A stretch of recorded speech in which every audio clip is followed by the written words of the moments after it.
Consistency. The accumulation of small wins every single day. I feel like that's the biggest thing that sports teaches you. Each shot you take is an independent event. Doesn't matter if you made 10 in a row beforehand or you missed 10 in a row beforehand. All that matters is the next one. A lot of people are they're looking at what's online and they're sort of like getting mad at themselves because they're not in that position. But then I feel like people don't understand that the grass is always greener on the other side. They have such a passion for something that they're going to sacrifice that and actually teach others. Like that's almost the best sense of fulfillment. I never want to be in that situation where it's like I'm like 75 and I can't really like move. What sort of field you want to go into? Like you're going to learn a lot just by being in those rooms, and it's really important that you surround yourself with those professionals that are like where you want to be. Yeah. He asks people, if you were stuck in like Guantanamo Bay, like a maximum prison facility, maybe it was a wrongful conviction, who do you call? Who's most reliable that like get things done? Use those resources, then that student identity sort of gives you access to all these things, right? And then the second thing I'd have to say about that is people in the actual professional workforce, they're less intimidated by students. Hello, you beautiful people. Welcome back to the Long-Term Podcast. I'm your host, Advin Villa. Today, we have a business, economics, and law student at the University of Alberta, Ishaan Sidhu. We will discuss sports, physical activity, and its relationship with building internal skills, financial literacy, and how it can protect and multiply opportunities, networking, and experiences in your underground, and how it unlocks real-world access. Ishaan is very, very strong-minded. He's got a lot of great things to put on the table, and if you are a person that wants to think more of the long term and actually wants to follow the path of most resistance and live a life that is worthy, that is minimal in regrets, this one's for you.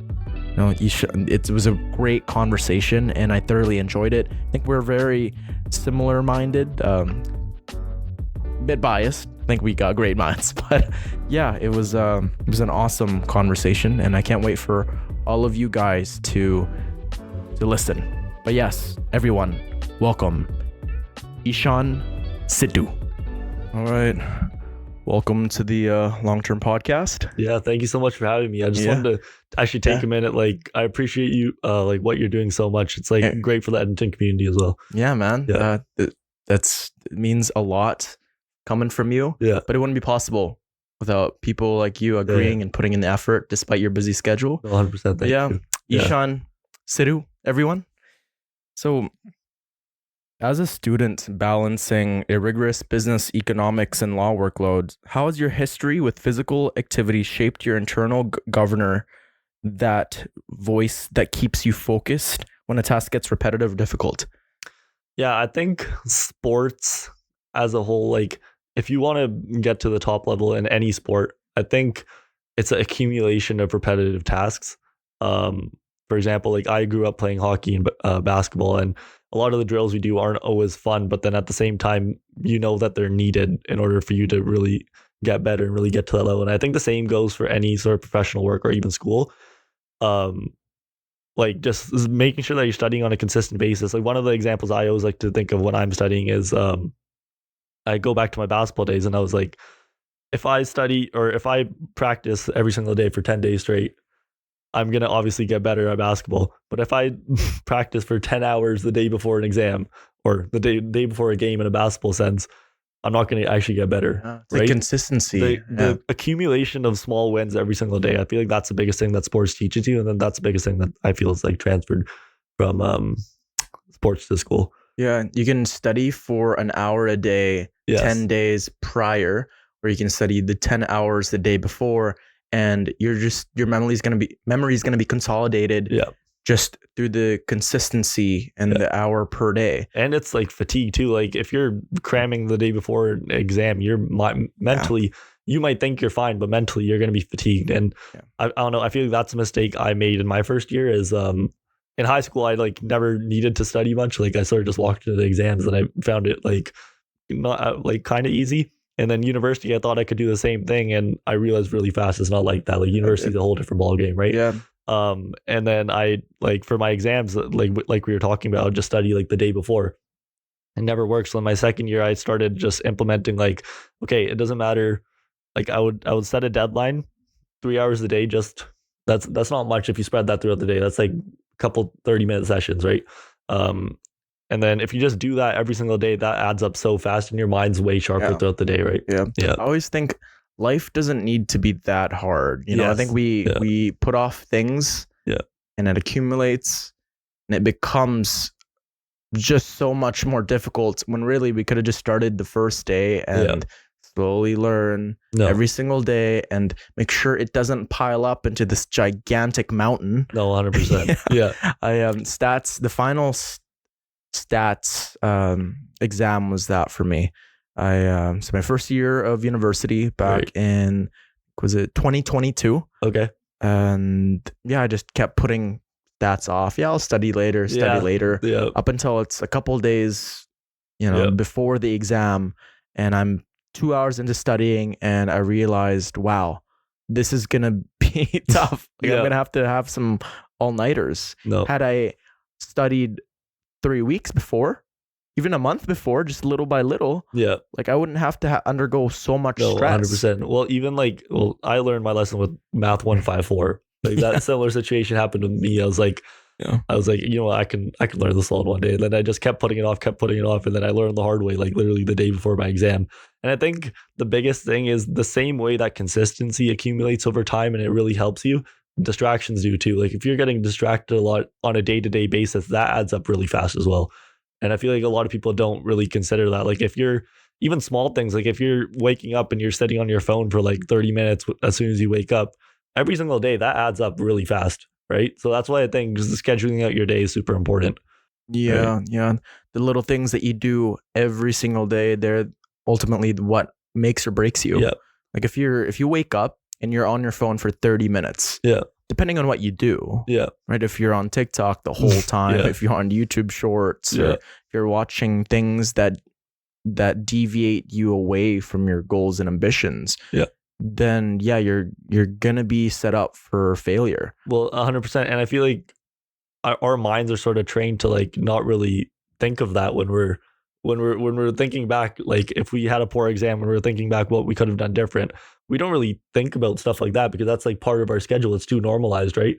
But if you actually look back and break down your day, those small like 30-minute stints, or even like throughout the day where you just like, obviously everyone needs rest, like don't get me wrong, but if you're not actually like conscious of it, that adds up so fast. And over like a course of a semester, that's like a lot of time that could have been spent doing something else that's more productive, right? I always think, okay, what about my commute to school? Like, could I have, it was a 30-minute commute. Like, I could have just studied a little bit, right? If I'd done that like 3 times every week, then like maybe I could have consolidated some information, or if I was waiting for a friend, 100%. Or that time when I was on my phone. It's these little things that we neglect that ultimately, can be the deciding factor whether we get that A+. 100%. And even let's like I think mental health's like super important. So I think people obviously need the rest periods, but I think that's something that should be like obviously like try to plan it out in advance, right? Instead of in the moment just like being like, okay, I'm tired, I'm just gonna sit here. But if you actually like look at the week ahead and you plan out the week ahead and you think of times like, okay, this is where I want to do this is where I want to do this, that are fun activities, and actually get your like mentally like engaged and like for example just like hanging out with friends and stuff, then the actual small distractions that were once they're going to disappear because you actually know when you have something to look forward to, right? It's essential to schedule rest or just enjoyment. 100%. Because it really boosts productivity, right? I mean, we mentioned 100. It prior to recording that, like I'm not going to work out. I'm not going to hang out with those friends at that time because I'd rather just get more studying. That way my grades would be higher. But come to find out is you don't feel as good. But then you like are overstressed and information doesn't absorb as efficiently. 100%. And so that time that you could have hung out with friends or worked out, you studied instead. But had you gone and took that little break, depending on what you're doing, right? Yeah. If you're getting like if you're going to a party and getting blackout drunk, then probably not, Yeah. right? But if you're going just like for coffee, catching out with friends that you haven't seen in a while, I'm telling like you telling them about your day and them telling about you, like it's just a support system where you can come back rejuvenated. Yes. Yeah. And I think there's 5 like I like to think of productivity as like almost like a wheel. Like there's 5 different spokes of productivity. There's like your spiritual productivity, there's your physical productivity, there's your academic productivity, professional productivity. Yeah. Right. And as long as you're being productive in one of those things, then I think it's a productive day, right? I think a lot of the times, like you said, we focus too much. Like I made the same mistake first year where it's like, okay, if we cut out my working out or cut out my sports, then I'm going to do more work. But in reality, the less you actually work out and the less you're doing all these physical things that actually boost your mental health, then the worse off you're going to be academically as well, right? Yeah. Now, when you were at that time, though, when did you realize that, oh, like this is actually net negative? Like me not going to the gym as much, me not doing sports. I think when I got my grades back. Oh, yeah, really? Yeah, like I was like what's the difference here, right? Yeah. Oh, the only difference is me not working out as much. No, 100%. Yeah. And then as soon as I started, like I started scheduling, I was like, okay, I'm going to be working out every single day. Just like, it doesn't have to be long, just like 45 minutes every single day. And I feel like even mentally, like in the classroom, I was just learning at a much faster rate. Yeah. Like everything else was just, it was just, everything was sped up and I learned better, I memorized better, and then I performed better, like inevitably as well too. Yeah. You also are a lot more patient with people. And when you talk to people, it's, there's less friction, there's less tension. No, 100%. Versus like I find if I don't work out, like talking to people is extremely difficult, man. I feel like, am I saying the right thing? And there's so much tension inside my body, but like finding time to just release that built up tension. Right. And I feel like a waterfall after, and it's just like it flows. Totally yeah. No, I cannot agree more. Yeah. So in sports, you often lose or underperform publicly. Like, how has the experience of physical defeats helped you handle academic or professional setbacks without losing momentum? Yeah, I think so. There's an analogy we like to use, like in the basketball world. It's called you've probably heard of this. I feel like it's pretty common. It's called neck shot mentality. That's something that I've consciously really tried to carry over from my experience in sports to like my professional world. It's basically in basketball. It's basically saying that each shot you take is an independent event. It doesn't matter if you made 10 in a row beforehand or you missed 10 in a row beforehand. All that matters is the next one. So I try to carry that over into school and say, okay, say I had a poor exam. That doesn't mean I'm going to beat myself up over it and I'm going to sulk and then be less productive. Or it could go the opposite way as well. Like, say I have a great exam. That doesn't mean I'm going to slack off for my next exam, right? So I always try to focus like that each academic event is independent and try to focus on each one like I don't know as its own thing, because if you try to bring in prior like bias, I feel like it's just going to affect how you're doing things and you're not going to be as productive. It's important not to get too excited after a win and not get too down on yourself after 100%. A loss, because then it's going to affect your next performance. I've been in a situation where okay, things are going great in my life, I'm going to take my foot off the gas pedal and just cruise, just chill. But come to find out is things build up and oh my goodness, now I'm underperforming because I just gave myself too much of a vacation. Versus if I underperform and I double down the next and then I burn myself out and then I don't have any energy after. It's like, oh man. No, 100%. But it's consistency is a big thing for this, and just knowing kind of where you'll be and through pattern recognition into like what worked and what didn't. Ultimately is where you're gonna find 100%. Success. And I totally agree with you. And I also feel like, especially in sports, like I struggled with this as well. It's a very emotional thing, right? Like there's a lot of highs and lows, and I feel like I really was one of those person that was like, when I was like missing my shots, like man, I was like down on myself, and that's not going to help me because then I was not confident. I wasn't shooting the ball when I was open then. And then the same thing if I'm on a heater, then I started taking my foot off the gas pedal in other aspects of the game, right? And I feel like the same goes for school. Like there's been examples in my first year where I did really well on an exam and I was like, you know what, I can just chill now. I can just coast.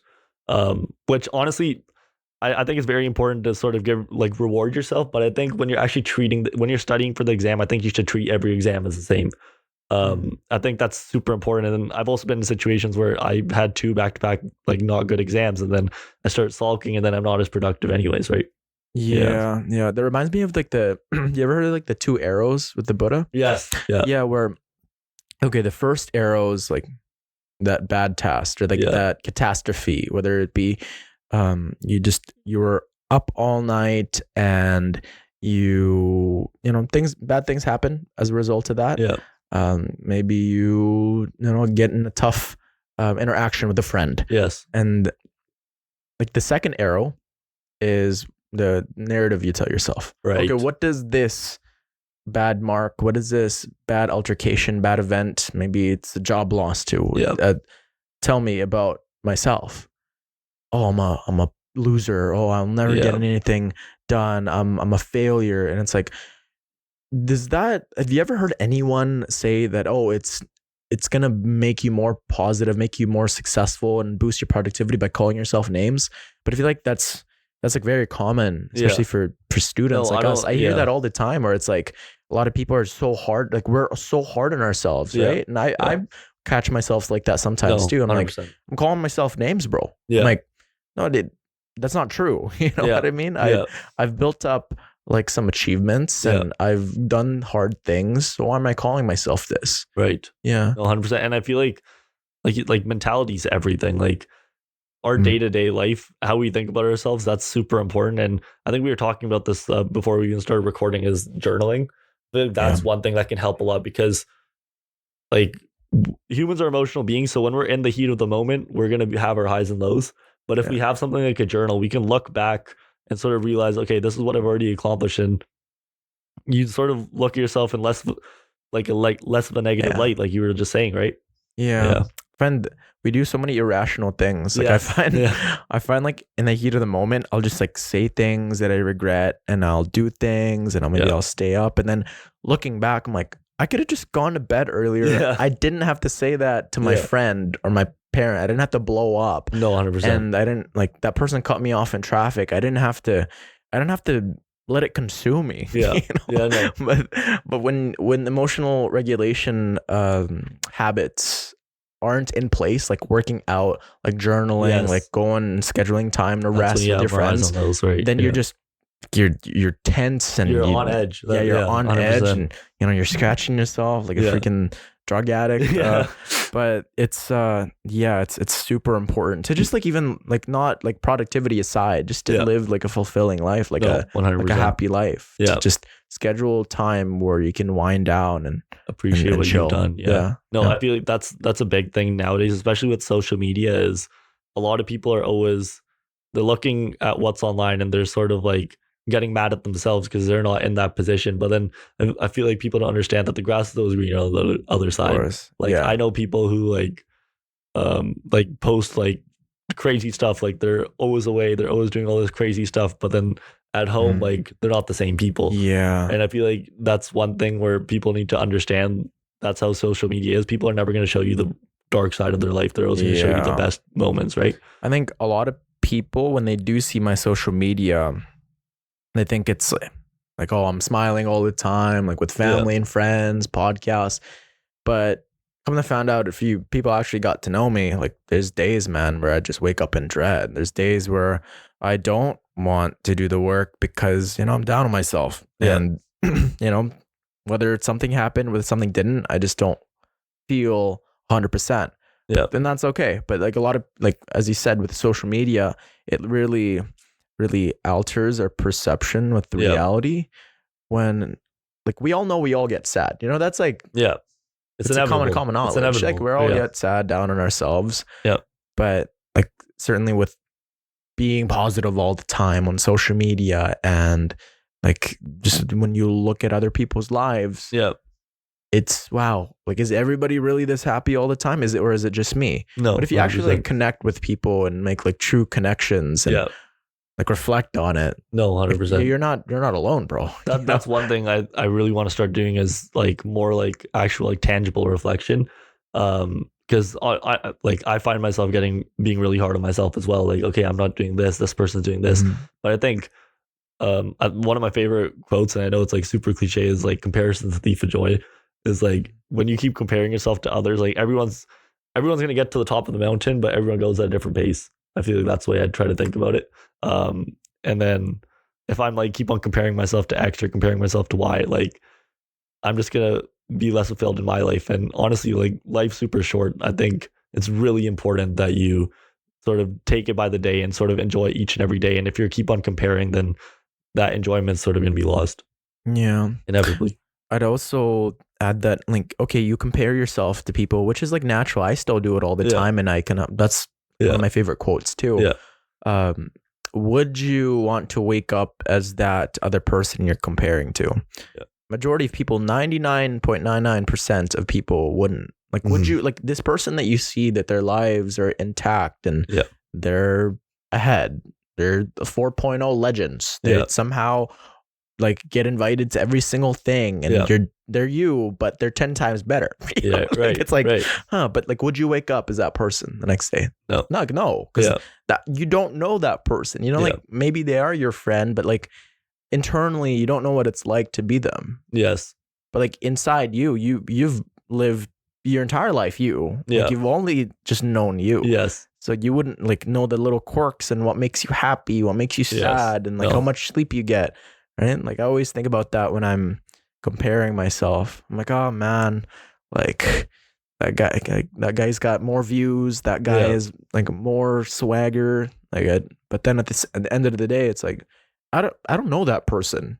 Like it's great. They seem like a nice person, but I truth be told, I don't really know them. Like, what's the internal milieu like? Yes. You know, and we were talking about with social media, but I think even in like when you're not, unless you're like really good friends with someone, you don't actually know what they're going through either, right?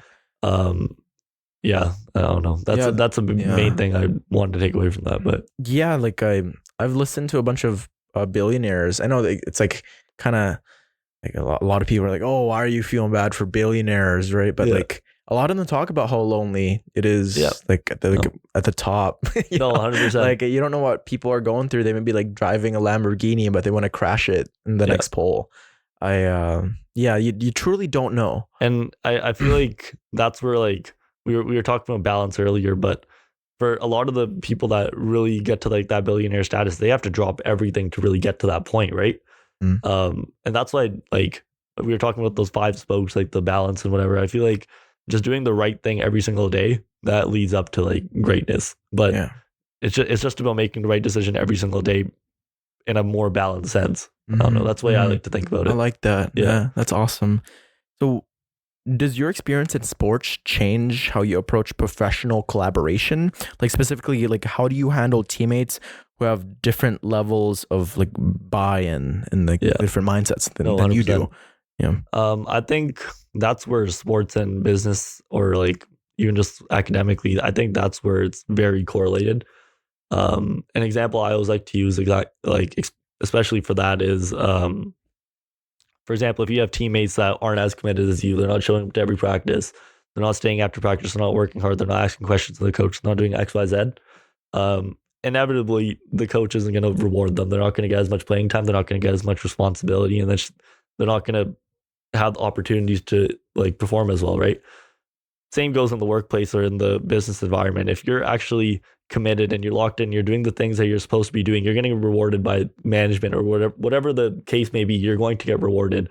And I feel like that's something that people don't really consider. Like they sort of do what's expected, but they don't do more. And I feel like the benefits to doing more is the actual benefits in like the field of business. Yeah. I always think like when there's like trash to be taken out, or when I see like a wrapper on the floor, like whether I'm like in my house or in public, I'm like, there's a side of me that goes, somebody else is gonna do it. You know what I mean? Yeah. There's like that I don't know if you've heard of that effect, I forget what it's called, where if you see someone like if there's a crime in public, you and it's like there's a bunch of people around, people are less likely to help because they think that other people will help. And I feel like within what you just said, like a lot of people won't go above and beyond because Yeah. somebody else will do it. You know, they lack that leadership. Yeah. But come to find out is everybody's thinking, oh, they'll do it. But like, why don't you do it? Yeah. Just do it. Like Yeah. step in Yeah. and get the work done. Step in and give your opinion on that and trust yourself.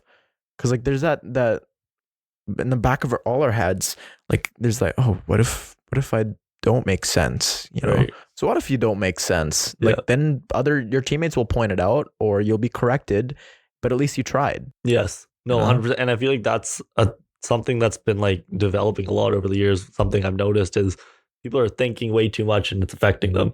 Like they're overthinking every single decision and then they end up not actually making a decision.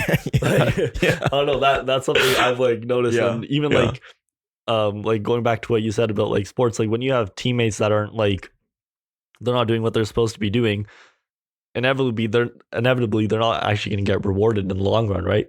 Mm-hmm.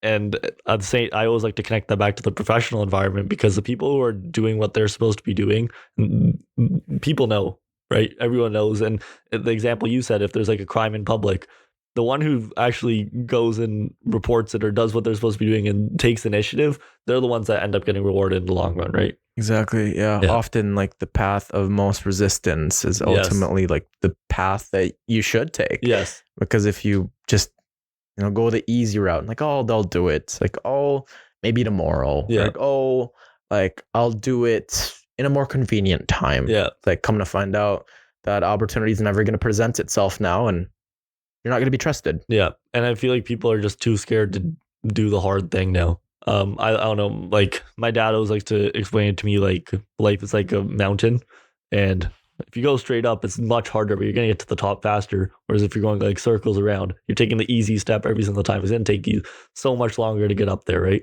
So I think people now, like I've noticed that they're really scared to do the hard thing and they're always taking the next easy step, and it's not really getting them anywhere. Whereas if you take the hard step, like, yeah, you might fail. Yeah, you might not get to where you want to be, but the knowledge that you gain from failing, that's the most important part. Yeah, failure is formative, man. Like a lot of people are really scared to ask that person out or ask for that promotion or ask if they can be more involved or talk to the professor. Yeah. Or, you know, just make a friend. Yes.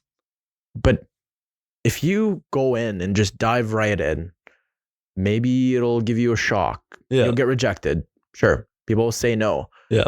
But for the next time, like, you won't be as scared anymore. You won't be as scared and you'll learn from that first experience. Oh. And I feel like even in like, if in like business, the person who's like, say there's two people trying to start a startup, especially nowadays, this is more important because everyone has the same access to knowledge with like technology and like AI and all this stuff. There's one person who's an idea man and he just like creates all these awesome business ideas, but he never actually acts on it. But he's much smarter than person B. But then person B's maybe not as intelligent, maybe doesn't have the same access to knowledge, but he's trying over and over and over again. He's going to learn way more from trying over and over and over again than the person that's has all the knowledge and he's not actually putting any of it into action, right? Yeah, hard work beats talent. Yes, 10 out of 10. Exactly. But imagine if you had talent and you also worked hard. Yes. See, I've met those people. Like for me, I'm not the most gifted. Like I'd say I'm average in a lot of things, but I won't give up. You know, and it's like I've overtaken a lot of people that are a lot more intelligent because they lack that self-belief. Because I don't think I don't think I'm anything special. Yeah. But I think of an idea and I just execute. Yes. But then I've also met people that are very talented, but they're also hardworking. And dude, I can't come close to those guys. No. Those guys are just like 4.0, freaking bench 350 and freaking like financially literate. They know everything. And it's like, you know what? I'm going to learn from that person. Instead of that, instead of going, oh man, there's so much better, going back to what you said about comparison. I'm just like, I'm going to try to be friends with this person. Like this person has knowledge. Like, yes, they're super talented, but they're also super hardworking. They know so much more than me. So I like to be the dumbest person in the room sometimes. Oh, 100%. No, and I feel like nowadays, like complacency is like the biggest disease now. Like people are just so complacent. I feel like you were saying, like it'd be so easy for any person to like complain, like why am I not like X person? Why am I not like Y person? But then if you actually sit back and like watch, they've taken the steps to get to the point that they are, right? I don't know. I feel like the gym's a great example of this. Like a lot of the people in the gym community, they see someone that's like super jacked and they just automatically revert, this guy's on steroids. Yeah. And they don't actually see like the hard work that they've put in. I feel like financially that could be the same thing. They've seen people that like do well, and a lot of people just revert to the fact like, oh, this is due to nepotism, this is due to this. They start making excuses almost to why they're not in that place. So they can feel better. Yes. It's like, oh, that guy, like he's got an amazing body, but that's just unattainable because he's on roids. But like, bro, like that guy hasn't missed a gym session in a decade. That millionaire hasn't missed payments. Always put in $1,000 per week in the stock market and said no to nights out because he wanted to boost productivity, wanted to work more. Those late nights. Yes. You know, and like, granted, they've had to sacrifice a lot. Like those, like they didn't. The person that is in great physical shape isn't eating the pizza. Isn't eating the cookie. And what are you doing? Are you eating the cookie? Are you having, that midnight snack? Ordering Don's, like ordering KFC, DoorDash, and it's like, okay, like you, over a long enough time period, you get what you deserve. Yes. If you're staying up all night and playing video games, like maybe that's your way to relax. But if you're doing it every single night, like of course your grades are going to drop. Like of course your body is not going to feel as capable. You're not going to feel as strong. You're getting 4 hours of sleep every night.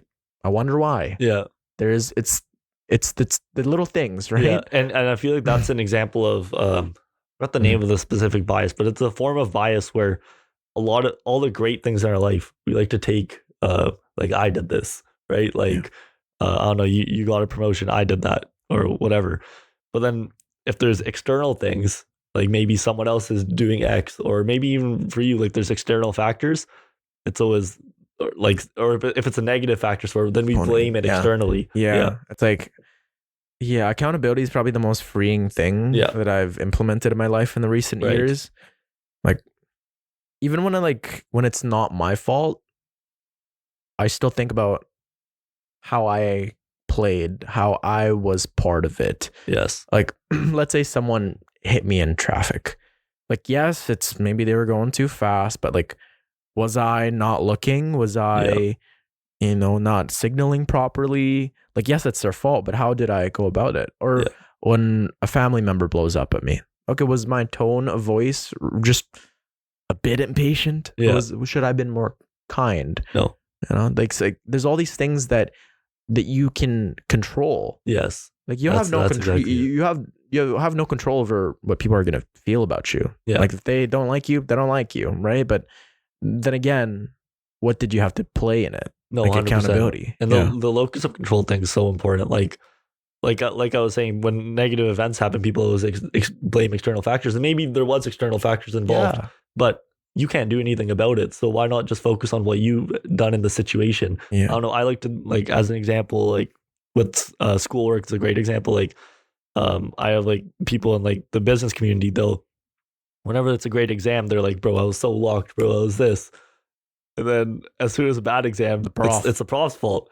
And I was like, okay, but it's the exact same exam. So how are you going to blame this person? How are you blaming, or not blaming yourself? How are you rewarding yourself, but then blaming the prof as soon as you get the result that you don't want? Yeah, dude. That's why I never rate my prof. Because I've had such great professors. Yes. And the rate prof shit. No, but 100%. Then I think I'm also like very agreeable. Like I see the good in a lot of people. Awesome. Yeah. So, when I, like, majority of my profs I love. Like rarely do I meet a prof that I don't like. Well, I don't know. I always love my prof because I like hanging out with like super smart people, and they're all super intelligent. Like, if you think about it, all they're doing is they picked a field and they're just so knowledgeable about that field that they can teach it to others at this level, right? And bro, like what compels someone to get a PhD? Like all those late nights Yeah. and all You must those have passion. like Yeah. like when I see that person in front of the room, like who has that PhD, even a master's, I'm like, whoa, this is like a person that said no to parties, that ensured Yeah. that they got the tasks done, that handed things on time, and like things were happening. Like there were tensions in their family, and there were like maybe health issues Yeah. in them or in their friends and the family, but they still got the exam done. They still Yeah. got that good grade Yeah. despite all these things. Because like for me, and like for everyone, man, Yeah. we all get tested, Yeah. right? Not like, yes, midterms, exams, but in Was that life. midterm Yeah. prior, like that week, maybe was just tough. There was, Yeah. you took on too much. Maybe there was a death of a loved one. Maybe, you know, somebody in your family got severely hurt and you're worried. But are you still going to study? You know what I mean? Like I see a prof and I'm like, wow, this person made it and through all these things and it's still not done. Yeah. Right. And it's still going. And like, I especially really like the ones that are really positive, Yes. you know, that still put a smile on their face Yeah. despite the chaos that they've been through. Yeah. Yeah. Well, no matter what like field it is, I love watching someone who like you can tell they love what they do. Like Yeah. whether that be like I was at Subway like 2 weeks ago and there's like the guy that was making my sandwich, he was just like so happy and it just like improves the mood of everyone, right? Yeah. The same goes like for professors. I feel like a lot of the time why people like treat them not the best is because like obviously like pay wise they're not being paid as much as these great like all these people, right? But then if you actually think about it, we were talking about balance too. They have such a passion for something that they're going to sacrifice that and actually teach others. Like that's almost the best sense of fulfillment, right? Yeah. I don't love know. that. Yeah. Yeah. So with most students, like they focus purely on like the earning potential, Yeah. right? But how has your study of economics changed your view on protecting what you have? And why is financial literacy the ultimate safety net for a young professional? I think studying economics like changed everything in my life. Like I just viewed life really? like I just view life like completely different now. Bro, opportunity cost blew my mind, man. Yeah. Like- No, it's sunk cost, opportunity cost, like just like basic Yeah. concepts like that. If you apply that every day in your life, it just makes your life more efficient. Yeah. So back to your question, I feel like the biggest thing that I took away from it is that your salary, your earning potential, your whatever, that's not what makes real wealth. Real wealth comes from investments or scalability. Like take for example, a lot of people, like for example, doctors, they make a super high salary, but a lot of them are not financially literate, so then they don't actually know what to do with their high salary, and that's why a lot of people with lower salary that are financially literate end up passing them up. And my dad's a huge investor in real estate, and that's why I've sort of like learned as I grew up as well. It wasn't just like studying economics, but it doesn't really matter what the salary is. As long as you're putting forth like a certain amount of income to your investments, you're gonna reach the top of the mountain anyways. Yeah. Are you do you invest? Right now I just sort of keep like I'm in school right now, so I want to sort of keep myself in just like safe stuff that's low maintenance. Like mutual funds, ETFs? Yeah, so I have my money in a mortgage investment company. It's called AP Capital. And basically what it does is people that are rejected for mortgages from banks, they go to AP Capital for like higher rates. And then whatever the higher, like the gap between the normal rate and the higher rate, it goes toward the investors. Ooh. Yeah. So then we get like the investors get paid like 9% compounding, and we don't have to do anything. Like I don't look at it. I don't do anything, but that's because I'm just focusing on school and all my other stuff right now. But then as you get more time, then I feel like that's when you're able to sort of do more high risk stuff because you have you have to research everything, right? That's great investments, man. That's good that you have your dad's guidance as well.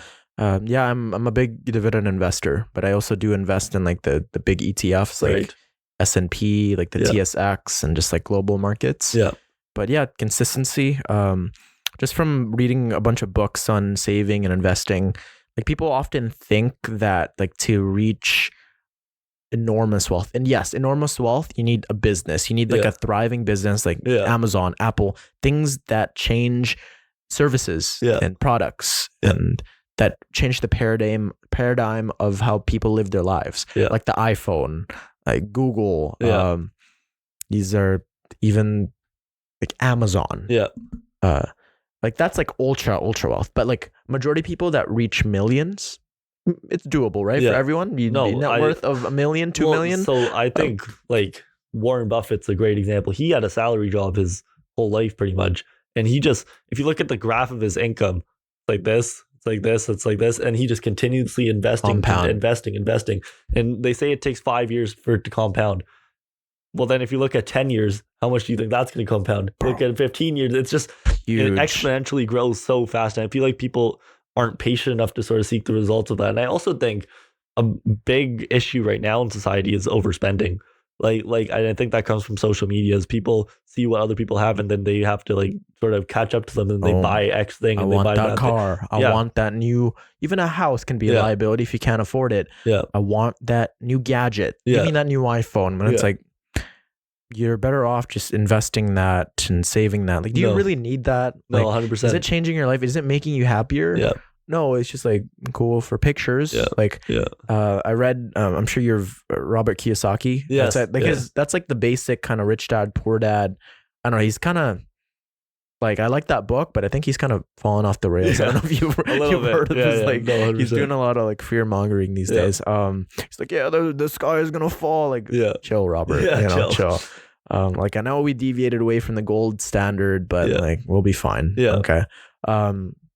But a lot of people, like, yes, going back to my point of like enormous wealth, like billions, like, yes, you need a product or a service, but to just reach above average wealth where you can like go on a couple vacations every year and you don't need to live paycheck to paycheck, you need like basic financial literacy. And if you make average income and you just put away 50% of that, bro, you're gonna be very rich. And like, investing well will always beat a salary, like always. And I feel like that's one thing, like living at home, you have such an advantage because you don't have as many costs, right? You don't have as many costs, so you can literally, I know a lot of people who have salary jobs and they're living on their own, and they can only put 40% of their investments, 40% of their income into investments, or like XYZ.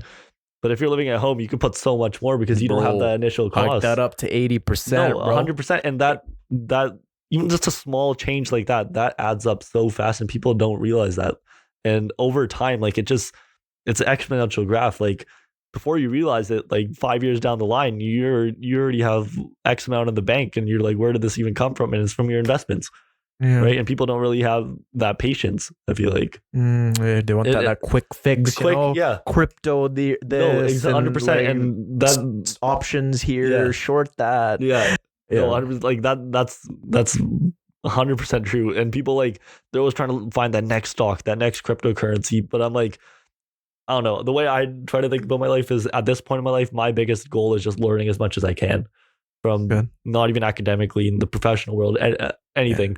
So this is a time where I don't have any costs right now. Like my parents pay for my apartment right now, and no kids, no kids, no responsibilities at all. I should just be learning as much as I can. So then, when I do get to the point where I do get a job, I can actually put that knowledge to something, and I actually get the high salary job or get whatever I'm trying to like look for. Right? Yeah, I don't know. There's so much potential in just learning as you go, even if it's not about like finance, like how you interact with people and how you go about emotional regulation, like working out, because then they all kind of just formulate and then come together. And, like, I feel like you can really make a connection with everything. Right? Like, okay, let's take like a path of most resistance, right? You see that with working out. The harder you work, kind of granted, you're doing it with good form.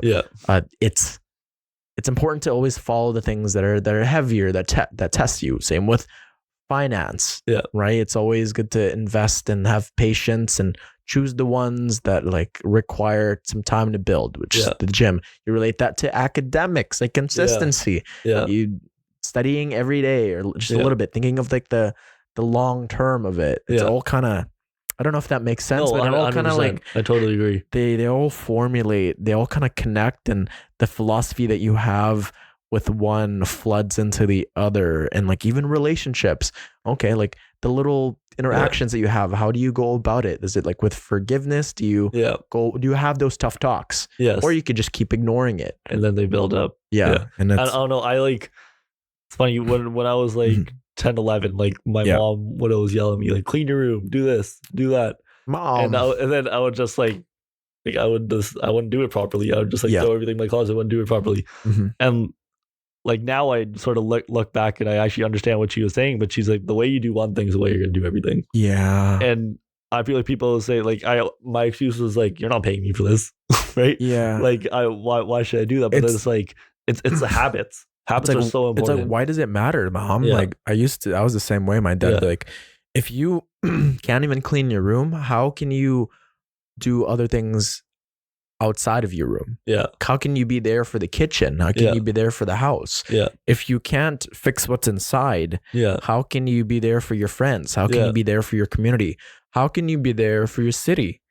And I think a lot of people run into trouble where like they focus on the kitchen first. They focus on the community when internally they're not regulated. They don't know how to deal with the personal lives. Nope. It's like, wow, your friendships are so good.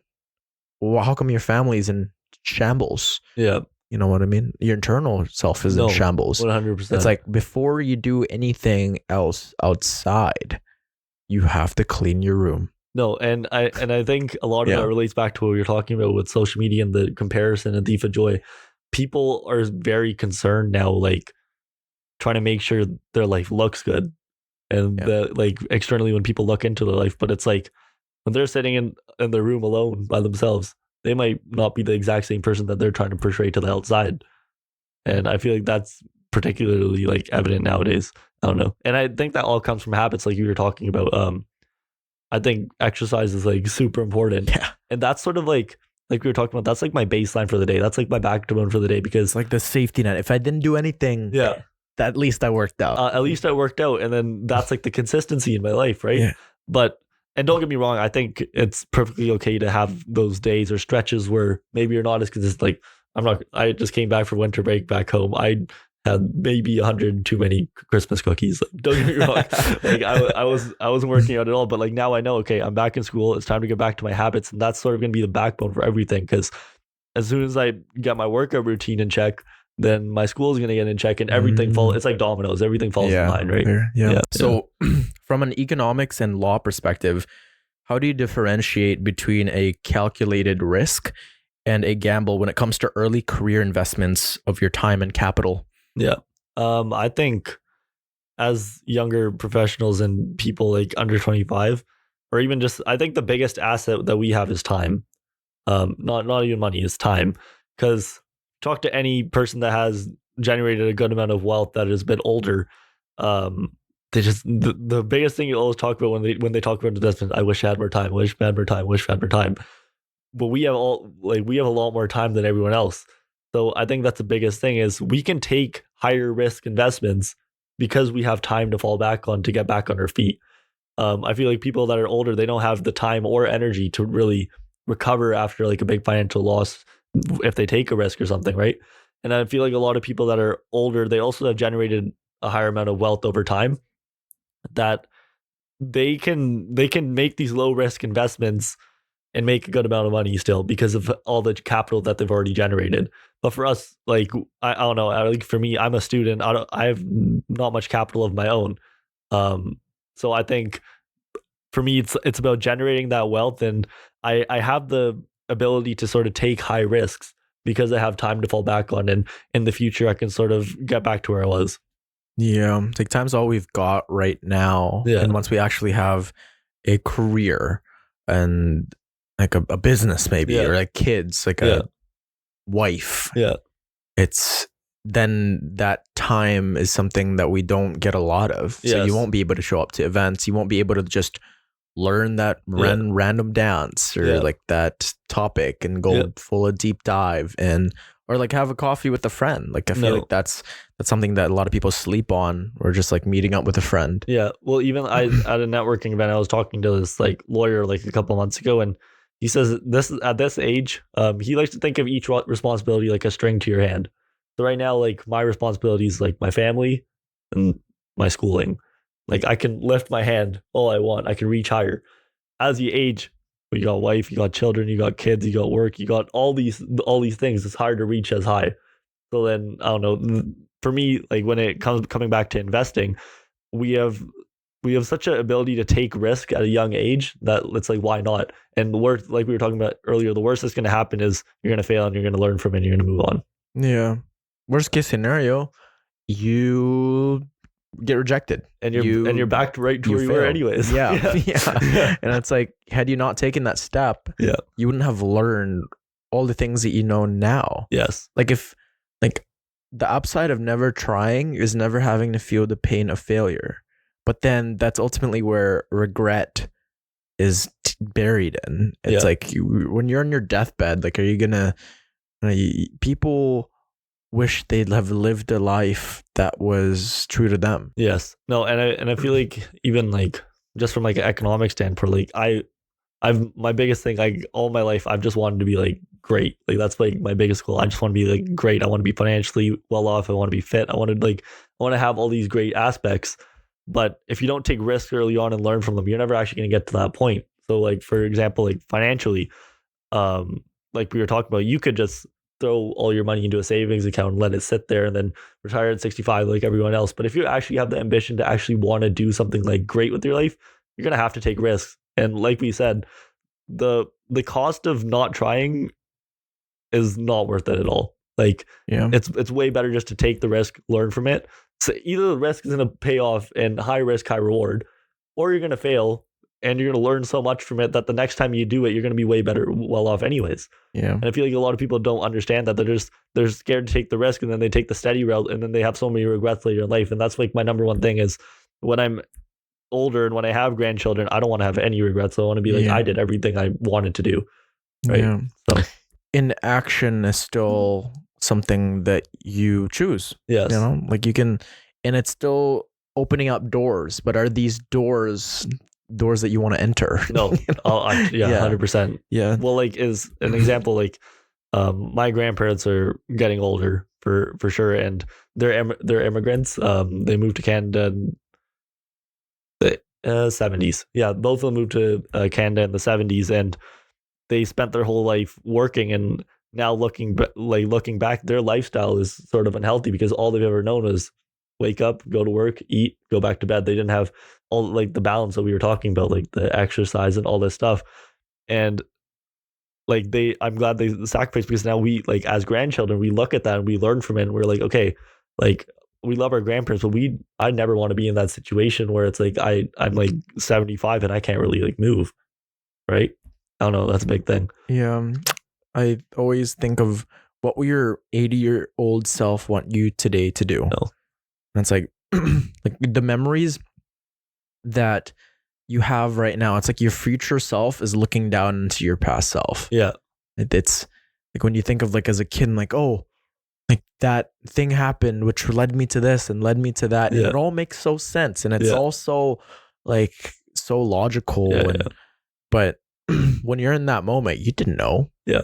You had no idea that 100%. the next year it's going to happen. Hindsight's always 2020. Yeah. Hindsight. It's always so clear. Yeah. But then like what would happen next year if I had kept doing this? Yeah. If I wasn't saving enough, if I didn't take this risk, if I didn't ask this person out, if I didn't work out properly, if I didn't stretch, if I didn't sleep, you're like the evidence is there. And like the people that do the hard things that do set themselves up to be healthy, they're going to be healthy. Yeah.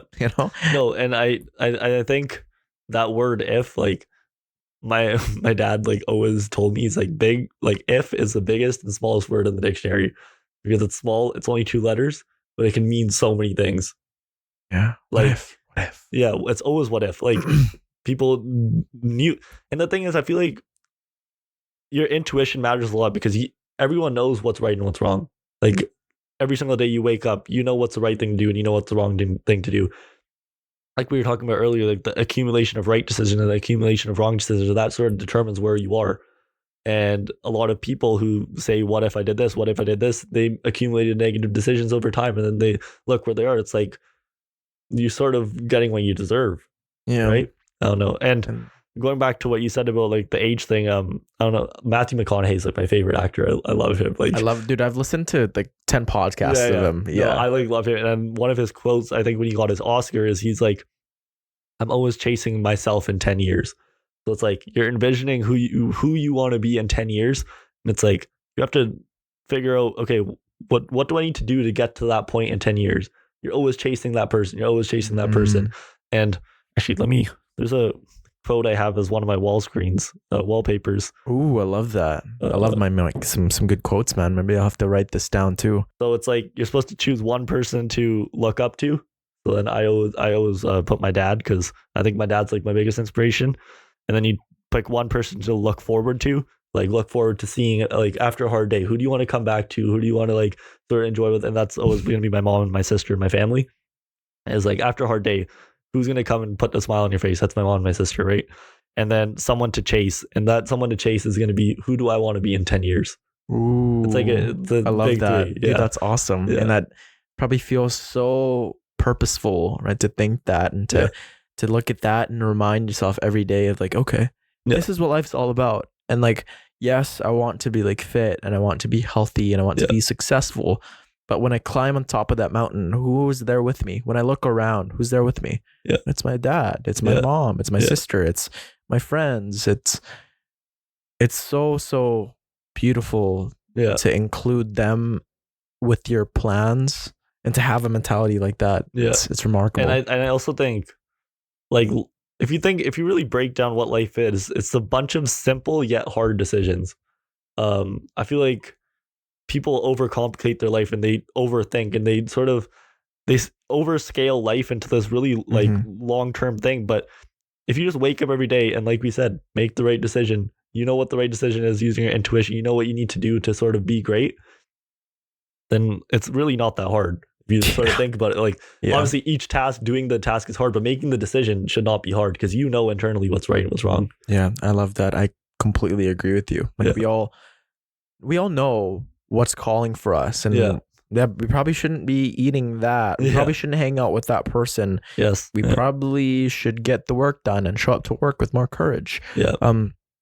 So with grasping like financial literacy, like how can a solid grasp of financial literacy buy a student more career freedom? Like, for instance, does having like your finances in order allow you to take high growth opportunities that others might have to pass up for immediate cash flow? Yeah, I like 100%. An example of that would just be like graduate school. People who have like invested well during their undergrad, or maybe they worked in between, they can afford to go to graduate school because they don't need money as soon as possible. And then that's going to just lead them. Then after graduate school, say it's like law school, MBA, whatever it is, they're going to have higher growth paid opportunities anyways. But then there's the opposite of that is people who they overspent during their undergrad, or they're not good with their money during their undergrad, and they keep on spending on stuff that they know they shouldn't be spending on. Then after their undergrad, it's like, man, I have the potential to go to grad school and I can get a way higher like salary right after grad school, but I simply can't afford to. So I just have to go for the job that's going to give me cash right now. And then it sort of plateaus your career growth over time, right? It's like the safety nets there. Yeah. Where you like, you're not scrounging. Yeah. And you're not like so stressed, like, oh, I need this. You know, when you're stressed, you don't think properly. Yes. You get into this. And you just, and when you're stressed, you always think in the short term. Like, for example, another example is an exam. When you're thinking about an exam, all you're thinking about is getting to the exam. You're not thinking about after the exam at all. Right. So like, my last semester I had 2 exams on the 11th and 2 exams on the 15th.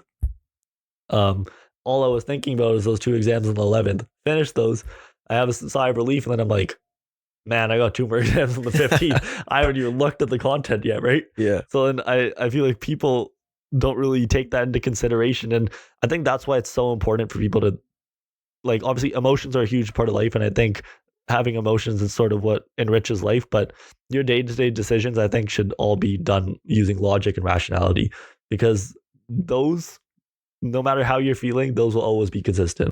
Yeah.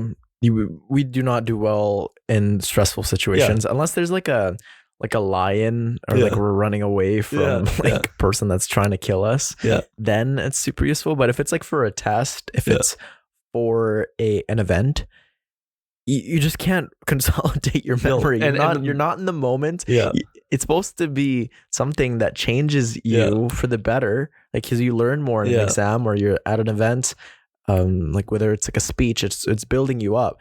But if you get into stress overload, like you perform less, yeah, less efficiently, and you won't remember what you just did. You yeah. know, like I always, like if I'm stressed, like I don't really remember what I did. I just kind of go off of You just do it. adrenaline. Yeah. Yeah. No, and that's the thing, because emotions sort of Mm. shape that. So we were talking about negative examples, but like for example, like casino, you have someone who just hit like a huge jackpot. They're on an emotional high. Then they put all of that back down onto the table. Yeah. And then they lose everything. That's not a rational decision at all, right? Yeah. Like people need to start, like they get too caught up in the highs and lows, and they're not making decisions from their base level. Like, okay, what do I need to do to be successful? Okay, right? you put in $10, you got 1,000. Okay. Maybe you should Stop. like stop a little bit. Yeah. Because the house always wins. Yeah. Yeah. So I know you're in a unique program at the University of Alberta. So what's for the audience? What's your program again? Yeah, so I'm doing a BCom, and specifically business economics and law. It sort of looks at like public policy, and then also like law concepts that sort of shape. And I'm sort of learning bit like the field of business from more of a holistic view rather than like a quantitative view. And I feel like it's really teaching me a lot. Yeah. Yeah. So what's one piece of unspoken knowledge you've gained from networking with peers or professors that you never would have found in a textbook? Yeah. Well, I've talked to like a lot of professionals like through the event, so that's gonna be hard to narrow down. But I think the biggest thing would actually have to be is it would have to be just life, like day-to-day decisions. It's not even about the jobs in general. It's like what we're talking about right now. Like I know like one lawyer, the reason I started thinking on the day-to-day basis and the simple decisions is the lawyer actually, his name's Rob McDonald. He works at DLA Piper. He actually like represents a bunch of like athletes and stuff like that. And the law club had him at the panel last year, and we were talking, and he was talking about the importance of the day-to-day decisions. And I feel like a lot of professionals, like everyone's going to teach you what you need to know for the job. Like whatever that is. For like lawyers, they're going to teach you how to read documents, file documents, whatever. For like finance, they're going to teach you market research, whatever you need to know. The tangible skills everyone can learn, but the actual day-to-day mindset, I think that's the biggest thing. And a lot of these people in like these really high salary jobs, they're only in that place because they've made the right decisions over time. So if they're going to teach you that, then it's just going to help you grow. So I would have to say the biggest unspoken lesson is from that lawyer was making the right decision every single day, like we talked about. Yeah. It's like what brings you closer to be the person that you want to be. No, 100%. It's like what's the decision that makes you feel more fulfilled? Yes. That makes you feel more in service to others or in service to yourself and God and whatever values that you have in store. Well, and even actually another thing that same lawyer said is you are who you surround yourself with. And that like that's something I've really been like tapped into now the last like year. I'm very conscious of who I surround myself with. And like you said earlier, you always want to be the dumbest person in the room. I'm always trying to be in like rooms where I'm maybe not like the smartest person, but I learn so much more, right? Yeah. Like, I don't know, a good example is if you have 5 friends, they're all like, they make ice cream. You're going to be great at making ice cream because you're that 5th person. But if your 5 friends are like doing like dumb stuff all the time, casino experts, casino experts, or like they're like smoking up or like they're drinking every single day and they're like just being bad influences, you're going to become the 5th. Yeah. And I feel like that's really important in the field of business as well, because if you're just hearing these conversations, like consciously or subconsciously, you're going to learn.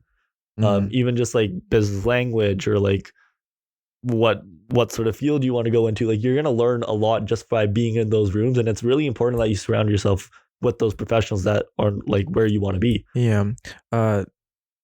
Paul Conti, he's a psychologist that deals with trauma. Okay. Yep. And he had said that if you repeat a word, and this kind of ties into like self-talk and like being positive, you repeat the word good and love 1,000 times, you're going to see it in your life. Right? Good, love. You just say that. I love the people, family, love, love, or good, 1,000 times. And eventually it's like little dyes that get dropped in water. Yeah. Same with like with your friends, right? Like the types of communication that you guys have. Yeah. There's certain words that get repeated. Yeah.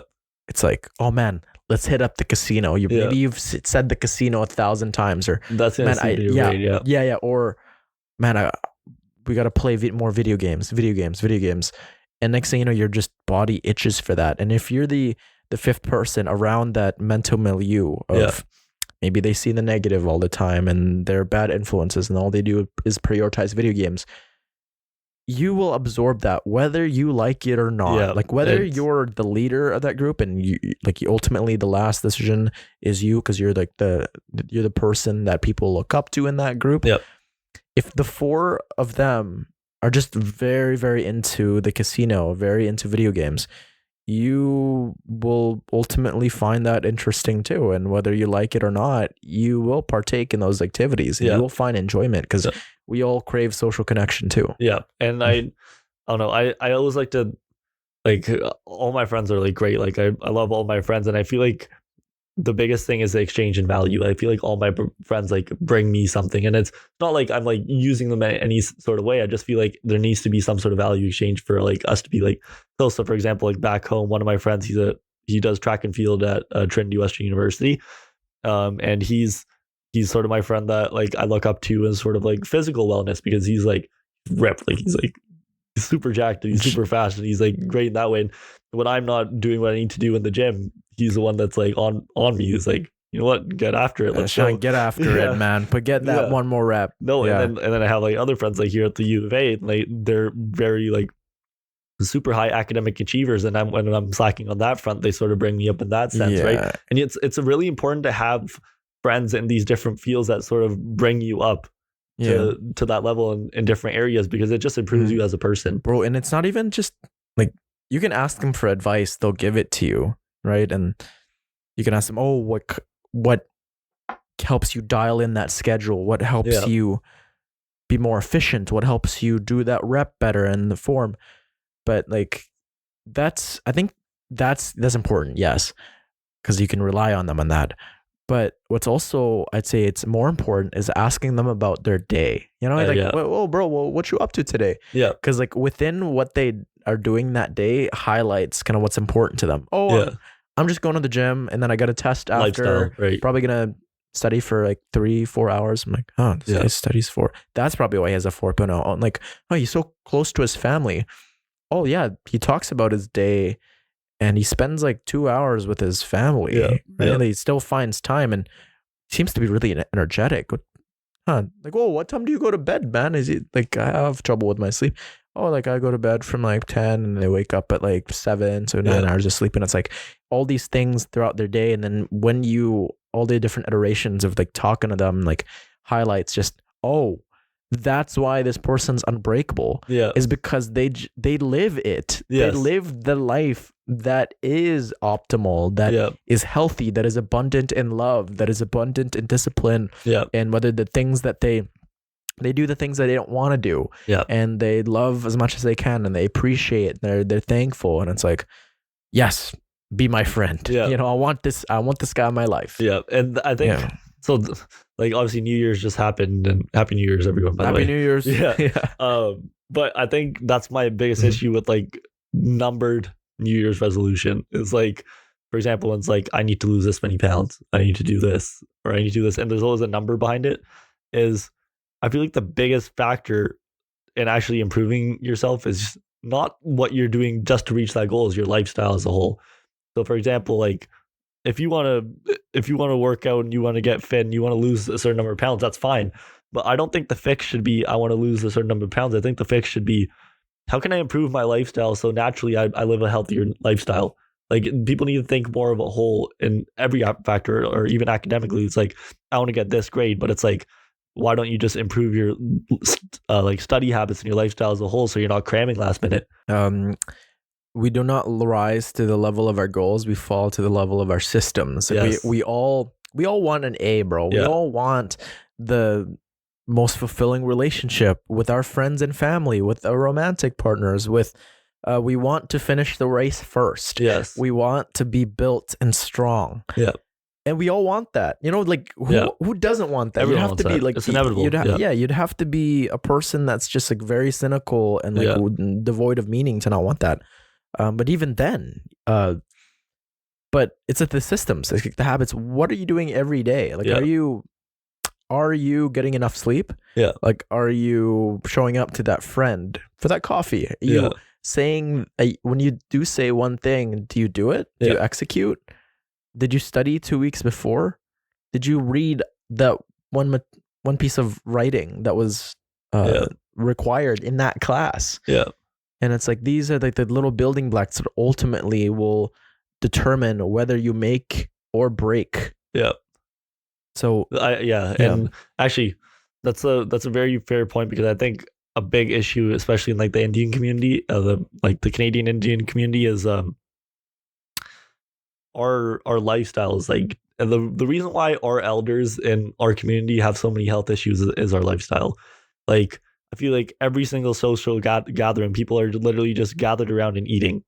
That's Filipinos too, bro. Like, we have huge fiestas. Yeah, and then they wonder why they have diabetes and all these like things. And it's like, man, you wake up in the morning, you're drinking tea with like 5 cups of sugar, then you're having some fried food, and then as a break you take a nap. And you get up and then you eat lunch. It's like party again. I know, and it's like everything's centered around eating. When it's like, obviously, I don't want to like compare too much, because every like community is in their own. But if you look at like different like communities, even in Canada, it's like their sense of fun is like more active things, like going on a walk or like playing a sport together, or like all this stuff. And it's like, that's something even when I have a household someday, or when I'm older, I really want to bring that into my household, is that sense of doing something active together. Because I know it's hard, because obviously every generation goes through their own thing. But nowadays, it's like, it's almost seen in my community that if you're looking after yourself and you're working out and you're almost like dieting, you're seen as like selfish. Yeah, you're self-centered, you're cocky. And it's like, man, like, I'm just looking after myself. But to show up better, you're fit and you're a lot more collected in your mindset.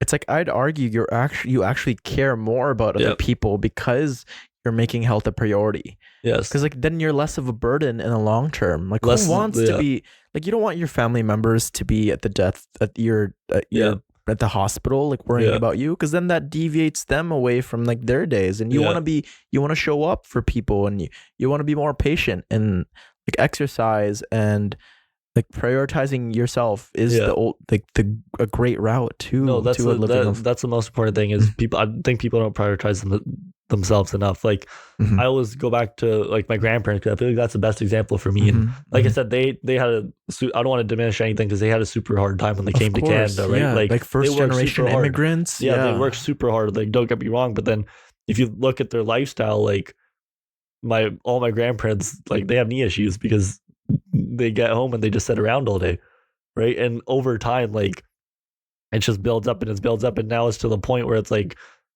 I don't think 70 years old is that old where you should be walking with a cane yet, but because they haven't been physically active, they can't. And like I said, like, I don't want to diminish anything, because it was super hard for them even coming to Canada. But that's one thing that I want to be cognizant about going forward, is I want to learn from my elders. And then when I'm going forward, it's like, okay, that's why it's so important to work out throughout your life. Because then it's like, when you are 70, 80, you can still play with your grandchildren. Right? Like, even like, we were in Kelowna like this past summer. Like, we have a place out there, and there's this 90-year-old man like swimming in the lake.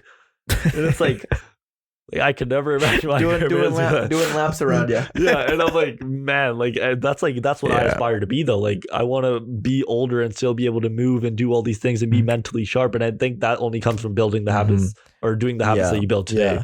I watched this documentary on Netflix. It's called Live to 100, and it just looks at these places called blue zones, where the blue zones are where all these centenarians, which is people that live to 100, are most concentrated. And man, it's truly incredible to see. Like, it's possible, it's remarkable to live to 100 and still be independent and cognitively sharp. And it kind of breaks down kind of their habits of like health, food, social connection is a big thing, having a purpose. And it's possible, man. We can all plan for that. And it's about what you do today. Like, Mhm. so an example is my great grandma. She unfortunately passed away now, but it was on my mom's side. She every single day be talking to people. She was always in social environments. Mhm. She was like doing like Sudoku, crossword. She was like always like Sharp. always on the move. And then even to like her last day, she was 99 years old, and we could still just have a full on conversation. Did she get to 100? No, unfortunately, she passed away. Wow, but before, like 90, dude, one more year. I know. Yeah, But so like, she that's got to 99, but it was like most people who get to that age, they're just like they're really reliant on others. They can't do anything on their own. But like to be at that age and still have conversations with others, it shows how the habits that she had when she was younger. Right? That's awesome. Yeah. I know networking. Yeah. It's often misunderstood as collecting business cards. Yeah. Right. I'm sure your grandma probably did a lot of networking, but. How do you personally vet which relationships are worth investing in over the long term versus those that are just surface level? Yeah, so I think this is like a universal business experience. Is first year, you're literally just racking up business cards. Bro, what's your LinkedIn? Yeah, exactly. And then what I started to realize is you actually have to look around and what are these people actually doing? Because what I've noticed is people talk a lot. Like bro, I'm gonna start this business. I'm gonna get jacked. I'm gonna do this. I'm gonna start that podcast. No, like people just talk a lot. They have all these things that they're saying they're gonna do or are doing or whatever. And I think it's important to have people around you that they're saying they're doing their things, but they're actually following through with them. And those are the people that are important to surround yourself with, because it's like if you have an issue or you have something or like you need a connection or something, those are the people that are going to follow through because they're following through in their own life as well. One of my best friends back home, he runs like a wholesaling business, and one thing about him is as soon as he thinks of a business idea, he does it right away. And that's why I know like I could rely on him like this. Like every time I need something, I text him and he's right there. Yeah. And but like the people who it's like, oh, I have this idea, and they just sort of sit on their ideas. If they're not following through for themselves, why would they follow through for you?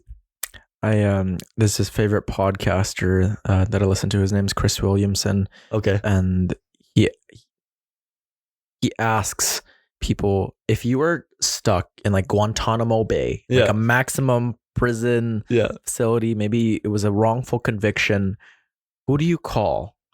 Who's most reliable that like get things done?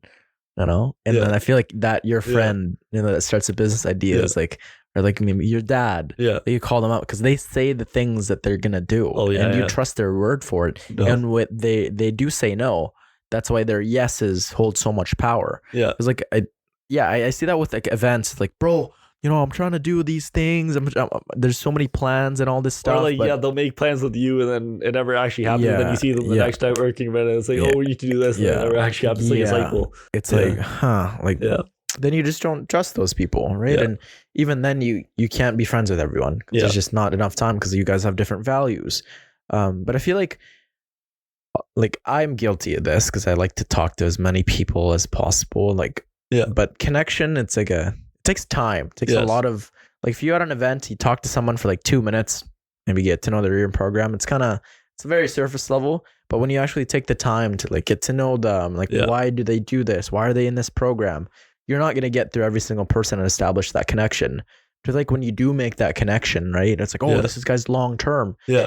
Like people don't forget that. Yes. No, 100%. And I feel like another big thing is like even what they're doing, like for example, in the business community, like is this person in clubs? Is this person doing something on his own, right? Like we said, like people who talk a lot, but if you take a deeper dive into their life and they're not actually doing anything like that, then it's like, why do you sort of want, what sort of resources are they going to bring around you? Because at the end of the day, what is networking for? It's an exchange of value of some sort. And if they don't have any value to bring to you, it's sort of worthless to bring value to them. And then that's where you sort of stop collecting these.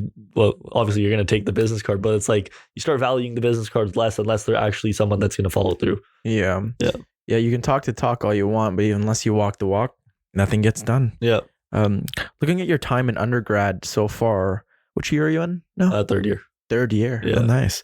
You're just taking 4? Yeah. Well, I did 5 like my first couple of years, and then now my last 2 years I can fully just chill. Like actually, I'm taking 3 this semester. Oh wow! Because I did all my hard classes. I just racked up my class my first 2 years, And then because I was like, I just want my last 2 years to like rack up Fully extra. chilled out. Well, Yeah. now I can rack up my extracurriculars and stuff because with less stress in like school and Yeah, stuff. fair. But yeah. So looking at your time in undergrad so far, what was the specific moment or conversation where you realized that your student identity actually gave you a golden ticket to reach out to high level professionals? Yeah. I think the biggest thing would have to be the opportunities, especially I love the Alberta School of Business. Like I tell everyone about this. Like my decision for universities, I was either going to go to UBC, stay at home, or go to U of A. And I think going to U of A was like the best decision I've ever made in my life. Like I love the business community, and I feel like we have so many resources, and people don't take enough like out of them, especially in the business community. Like we have this thing called a career hub. And if you actually go through the career hub, they have literally a solution for every single one of your problems when it comes to internships, resume building, cover letter, like connections, networking, everything's on there.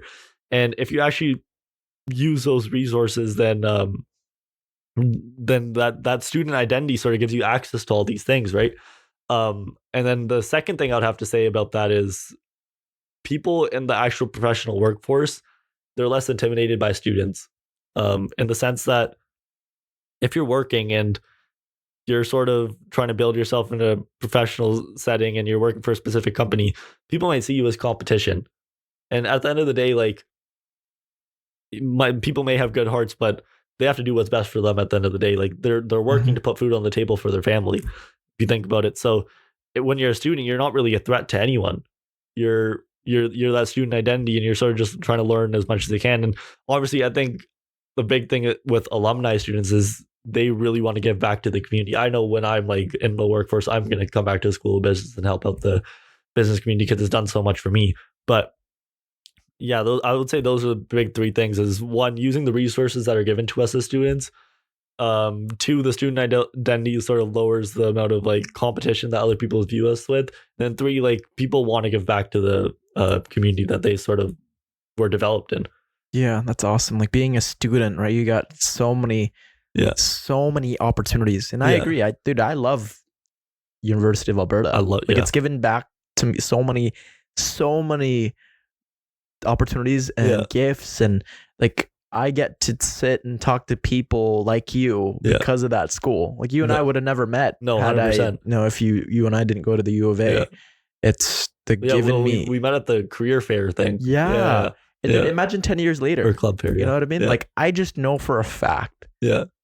You will achieve phenomenal things. Yeah. You know, I appreciate that. You've already gone pretty far. Like your mindset is strong, and you come from a great family, and that's just you're gonna do something amazing, man. I just know that. I appreciate that a lot. But yeah, dude, thank you so much for This has actually been like great. Like I don't know, I'm a bit of a yapper, so I love talking about things. You have to come on again next year or something. 100% I will. Yeah, just give me a show. We'll reflect on what fourth year, like what all of what you learned. Yeah.